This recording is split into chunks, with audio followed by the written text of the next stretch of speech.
দেখছি এই হামলার পরে আবার এই ট্যাগিং ব্লেমিং এর রাজনীতির পুনরাবৃত্তি করার চেষ্টা করা হচ্ছে এবং ভূখণ্ড বিভাজনের জন্য দেশীয় এবং বিদেশীয় বিভিন্ন ষড়যন্ত্র সেখানে ব্যবহার করা হচ্ছে।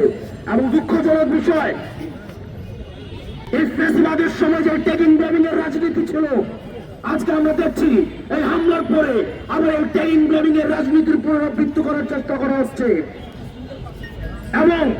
যেভাবে বিচার বহির্ভূত হত্যাকাণ্ডকে জায়েজ করার একটা চেষ্টা করা হয়েছিল, আজকে ঠিক একইভাবে এই বিচার বহির্ভূত হত্যাকাণ্ডের সাথে যারা সম্পৃক্ত তারা আবার এই ট্যাগিং ব্লেমিং এর রাজনীতির মধ্যে তারা সেই ফাঁদে আজকে পা দিচ্ছেন। আমরা আপনাদেরকে বলতে চাই, এই ট্যাগিং ব্লেমিং এর রাজনীতির আমরা সমালোচনা করেছি 5ই আগস্ট। এই 5ই আগস্ট পরবর্তীতে আমরা বারবার বলছি, গর্দান এবং তলোয়ার একসাথে কখনোই থাকতে পারে না। ঠিক একইভাবে 5ই আগস্ট পরবর্তী বাংলাদেশে এই ফ্যাসিবাদ বিরোধী শক্তি এবং যারা ফ্যাসিবাদের পক্ষে ছিল তারা কখনোই একসাথে থাকবে না। আপনি যদি 5ই আগস্টের পক্ষে থাকেন, আপনি যদি জুলাইয়ের অভ্যুত্থানের পক্ষে থাকেন, আপনি যদি ফ্যাসিবাদ বিরোধী শক্তি হয়ে থাকেন, তাহলে আওয়ামী লীগের যে ষড়যন্ত্র রয়েছে, আওয়ামী লীগের যে সফট কালচারাল হিজাব যে পরিচয় হোক না কেন, আজকে যারা হামলার নেতৃত্ব দিয়েছে, আমরা অংশগ্রহণ করেছে, তাদেরকে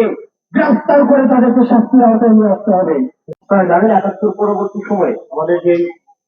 ডিগনিটি রাষ্ট্রীয় ব্যবহারের ভিত্তিতে যে যুদ্ধটি হয়েছে, যুদ্ধ পরবর্তী সময়ে আপনারা দেখেছেন এই মুজিববাদী সংবিধান আমাদের যে জাতিসত্তা, আমাদের প্রত্যেকটি জাতির যে অ্যাকনোলেজ করা, স্বীকৃতি দেওয়া, সেটি না দিয়ে সবাইকে বাঙালি পরিচয়ে সবাইকে এক সূত্রে ডাকতে চেয়েছেন, যেটির মধ্য দিয়ে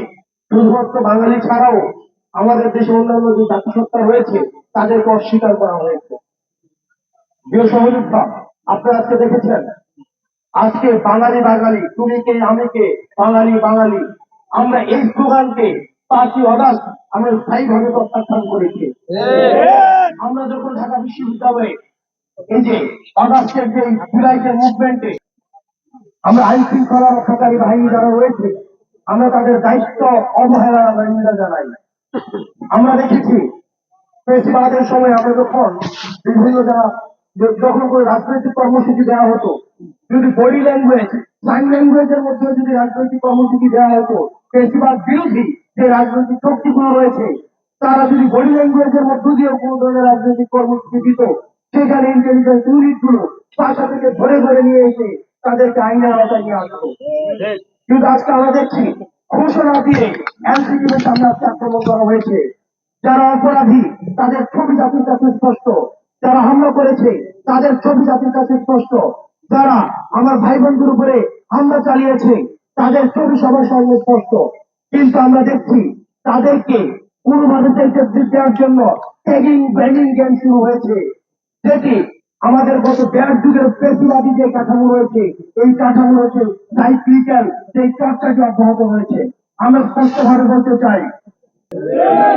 এবং এই জাতিগত আমাদের এই সম্প্রীতিকে যারা পুঁজি, এই বিভেদকে পুঁজি করে যারা হচ্ছে দেশ বিভাগ